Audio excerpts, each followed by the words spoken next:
part one of our Unimog rig rundown. We're going to go through the truck to start with and show you what's on the truck. This is a Mercedes-Benz Unimog U1700. It's an ex-defence truck that we've converted. We're going to go through the engine bay, we're going to go through all the bits and pieces in the box, and we'll make two videos out of it. The first one will be on the truck, the second one will be on the living box in the back. We chose this vehicle because they are extremely capable vehicles, fairly simple as far as keeping them running in the field, and there's a great load carrying capacity in it, so we don't have to worry about GVM. The tare weight of this vehicle was around 6 tonne when we purchased it, and the GVM is 12 tonne. So all up, with all the additions we've made, including the weight of the box in the back, we're sitting at 8.6 tonne with a full tank of fuel. So we still have plenty of room in our GVM, and the truck can comfortably handle this sort of weight and still get us through the tracks we need to take through.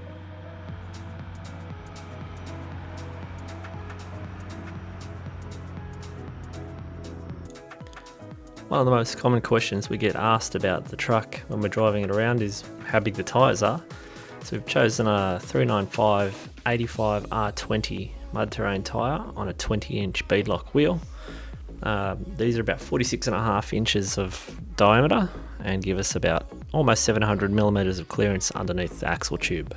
When we bought the truck, there were a couple of little spots of paint that we weren't real happy with rust, so we stripped the cab back to bare metal, repaired the rust, and while we had it in bare metal we cut the roof off and did a roof extension to bring the roof up around about 250 millimeters. Once all the bodywork was complete, we painted the vehicle in sandy taupe, the cabin, and then the box later on. We also fabricated a roof cage. The roof cage protects the cabin from tree limbs, is a mounting point for our spotlights, and also a storage area for our spare tyre and roof crane. As far as lighting, we've stuck with Light Force. We've run Light Force on all our touring vehicles across the fleet. They've never given us any problems, they always perform well. Australian made company, so we've stuck with that on the Unimog as well. We have Genesis on the roof, we have Strikers on the front bar, and we have Rock 9s in amber under the tray, and Rock 9s in white up on top of the living box to give us area lighting. On the front of the vehicle we've got a Mog Central bull bar, a Runva 20,000 pound winch which has got a Sabre thimble on it. Moving down the driver's side of the vehicle, we've got our battery box step, winch isolator, and we carry 300 litres of diesel on board, split into two tanks. The main tank is 260 litres, and then we have a 40 litre auxiliary that can either be pumped back into the main tank or that we can use to pump into a customer's tank on tour if they happen to run out of diesel. On the passenger side of the vehicle, we're carrying a water tank up front, which is 212 litres. Behind that we've got a battery box which contains 1000 amp hours of lithium batteries. That might seem like a lot, but the intention with this vehicle is for true off-grid mobile office while we're on tour and in between tours and any expeditions we're doing. At the back of the vehicle on both sides we have under tray toolboxes to store tools, equipment and things we need outside the vehicle. And on the back of the vehicle we have a winch cradle with a 25,000 pound winch for rearward recovery. On both sides of the living box we have access hatches to garage storage space.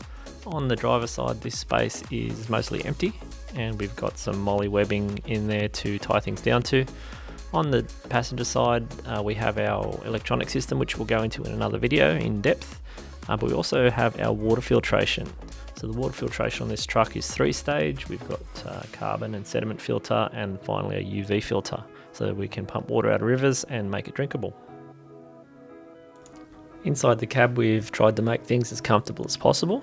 We've stripped the interior and applied 3 layers of sound deadening product, Dyna Matte, Dyna Deck and Dyna Liner. We've also fitted a pair of Isri air seats inside and put an air conditioner system in, so we have in-cab air conditioning now. We built a basic centre console to house some electronics and some bits and pieces while we're travelling.